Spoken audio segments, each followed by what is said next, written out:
සාදරයෙන් පිළිගන්නවා අදත් ඔයාලව ෆ්‍රීරිප්ට් LK YouTube නාලිකාවට. ඉතින් අද අපිට මොකක්ද දැනගන්න ලැබෙන්නේ කියලා කුතුහලෙන් නේද ඉන්නේ? එහෙනම් ලයික් එකක් දාගෙනම අපි යමු වීඩියෝවට.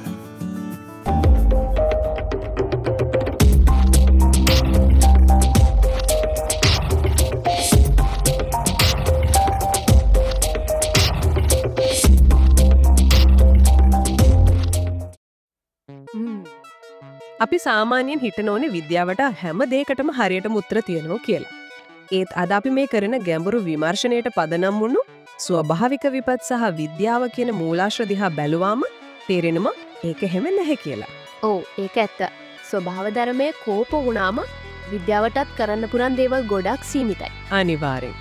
ඉතින් අද අපි අරමුණ වෙන්නේ මේ දිනෙන් දින වැඩි වෙන ස්වභාවික විපත් පිටිපස්සේ තියෙන ඇත්තම විද්‍යාත්මක පසුබිම මොකක්ද කියන එක හොයලා බලන එක. ඒ වගේම මේවෙන් බේරෙන්න අපිට ප්‍රායෝගිකව කරන්න පුරන් මොනවද කියලා අපි කතා කරනවා. හරියටම හරි. අපි මුලින්ම මේ අහසේ සිදුවෙන දේවල් ගැන කතා කළොත් ප්‍රධානම සාධක විදියට තියෙන ගෝලීය උණුසුම නේද? ඔව් ගොඩක් අයට හිතෙන්නේ ගෝලීය උණුසුම කියන්නේ නිකම් අපිට දාඩිය දාන එක හරි පරිසරයේ රස්නේ වෙන එක හරි විතරයි කියලා. ඒත් මෙතන වෙන්නේ සාගරය අර දැවන්ත බැටරියක් වගේ මේ අතිරේක්ත තාපය ගබඩා කරගන්න එක නේද? ඒක හොඳ උපමාවක්. ඇත්තටම සාගර ජලයේ උණුසුම් වෙනකොට වාෂ්පීකරණය ගොඩක් වේගවත් වෙනවා. අනිත් එක තමයි මේ උණුසුම් වාතයට පුරවන් සාමාන්‍ය වාතයට වඩා ලොකු ජල වාෂ්ප ප්‍රමාණයක් කියන්නේ ලොකු ශක්තියක් රඳවා ගන්න. ඒ කියන්නේ මේක හරියට නිකන් තදින් වහලා තියෙන උතුරන වතුර හැලියක් වගේ නේද? අතිරික්ත ශක්තිය පිට වෙන්න විදිහක් නැතුවත් දරුණු කුණාටු විදිහට එළියට එනවා. ඔව් හරියටම කිව්වොත් සාමාන්‍ය කුණාටුවකට අපි හයි ඔක්ටේන් ඉන්ධන ගහුවා වගේ වැඩක් තමයි එතන වෙන්නේ. අපට සිරි. ඒ කියන්නේ කලෙන් නිකම්ව වැහලා ගිය වලාකුළකට දැන් පුළුවන් මේ විශාල වතුර ප්‍රමාණය එකපාරටම කඩාගෙන වැටෙන්න සලස්වන්න.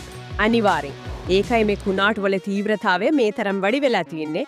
ඒ වගේම තමයි අසාමාන්‍ය ගං වතුර තත්ත්වයන් නැති වෙන්නේ ඒකයි. හරි. දැන් අපි අහස ගැන කතා කරානේ. අපි ටිකක් පොළොවේ යටට ගියොත් කිලෝමීටර් ගණනක් යට වෙන දේවල් මීට වඩා ගොඩක් වෙනස්.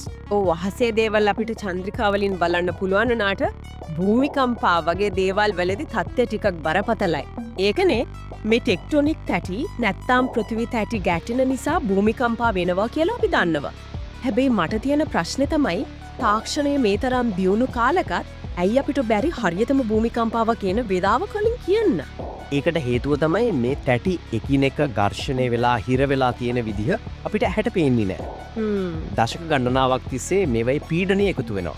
ඒ කියන්නේ හරියට ලොකු රබර් පටියක් දිගටම ඇදලා තියාගෙන ඉන්නවා වගේ වැඩක්ද? අන්න හරි. ඒ රබර් පටිය කඩන මොහොත ඒ කියන්නේ අර එකතු වුණු ශක්තිය එකවර මුදා හැරෙන තත්පරේ ගණනය කරන්න භෞතිකවම ගොඩක් අමාරුයි. ඉතින් මේ කම්පනය මුහුදු පතුලේදී වුණොත් නේද අර සුනාමි රැල්ලක් හැදෙන්නේ? ඔව්. භූමිකම්පාවක් කලින් කියන්න බැරි වුණත් සුනාමි එකදී නම් යම්කිසි වාසියක් තියෙනවා. මොකද භූමිකම්පාව වුණාට පස්සේ ජල තරංගයේ ගොඩ බිමට එන්න යම් වෙලාවක් යනවනේ.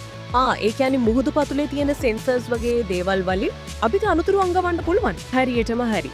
චන්ද්‍රිකා ජාලයන් හරහා ඒ රැළේ වේගය දිශාව අඳුරගෙන අනතුරු අංගවන්න පුළුවන්.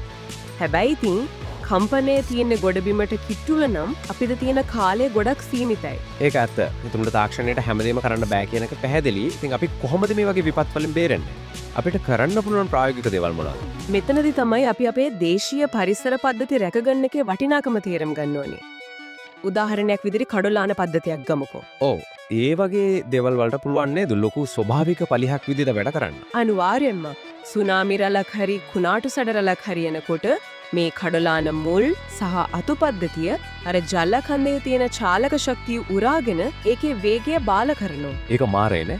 මේක ඇත්තටම පාසල් යන ළමයින්ට වගේම සාමාන්‍ය මිනිස්සුන්ට තමන්ගේ ප්‍රදේශයේ එකතු වෙලා කරන්න පුළුවන් ප්‍රායෝගික දෙයක්. වන විනාශය නවත්තලා කඩොලාන වවනවා කියන්නේ නිකන්ම පරිසර රකින්නව නෙවෙයි. නෑ ඒක කෙලින්ම තමන්නේ ගම හරි නගරය හරි විපත් වලින් බේරගන්න කරන ලොකු ආයෝජනයක්. සමස්ත පරිසර පද්ධතියම ආරක්ෂා කරන එකෙන් අපිට පුළුවන් මේ විපත් වලට ඔරොත්තු දීමේ හැකියාව වැඩි කරගන්න. ඒක ගොඩක් වැදගත් කරුණක්. අද අපි මේ ස්වභාවික විපත් පිටිපස්සේ තියෙන විද්‍යාව වගේම අපි ප්‍රායෝගිකව කරන්න ඕනේ දේවල් ගැන කතා කළානේ. හැබැයි අපි මේක ඉවර කරන්න කලින් මම කැමති පොඩි සිතුවිල්ලක් ඉතුරු කරන්න.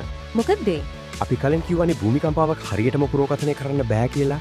හැබැයි හිතන්න අනාගතයේදී තාක්ෂණය දියුණු වෙලා මාස 3කට කලින් නිශ්චිතවම යම් නගරයකට ලොකු භූමිකම්පාවක් එනවා කියලා හරියටම කියන්න පුළුවන් වුණොත් මොකද වෙන්නේ? ඒකෙන් මිනිස්සුන්ට ආරක්ෂිත තැන්වලට යන්න වෙලාව ලැබෙන නිසා ජීවිත ගොඩක් බේරගන්න පුළුවන් වෙයි නේද? බැලු බැලමට එම හිතෙනවා. ඒත් මාස 3ක් තිස්සේ මුළු නගරයක්ම මේ මරණය එනකන් බලාගෙන ඉන්නවා කියන එක හිතන්න. මිනිසුන්ගේ කලබලය, ආර්ථිකය කඩාගෙන වැටීම වගේ දේවල් නිසා ඇතිවෙන සමාජීය අර්බුදය සමහර විට අර භූමිකම්පාවටත් වඩා දරුණු වෙන්න පුළුවන්. ඒකනම් ඇත්ත. විද්‍යාව කොච්චර දියුණු වුණත් ඒකට මුහුණ දෙන මිනිස් ස්වභාවය ඊට වඩා ගොඩක් සංකීර්ණයි. අනිවාර්යයෙන්. ඒක තමයි යථාර්ථය. ඉතින් ඒ ගැන තවදුරටත් හිතලා බලන්න කියන ගමම් අපි අදට මේ ගැඹුරු විමර්ශනය මෙතනින් නවත්තනවා. ඉතින් අද වීඩියෝ එකෙන් අලුත් දෙයක් ඉගෙන ගත්තා නම් ලයික් එකක් දාලා යාළුවන්ටත් බලන්න ෂෙයා කරන්න. මේ වගේ තවත් වීඩියෝ බලන්න අපේ channel එක subscribe කරන්න. Thank you.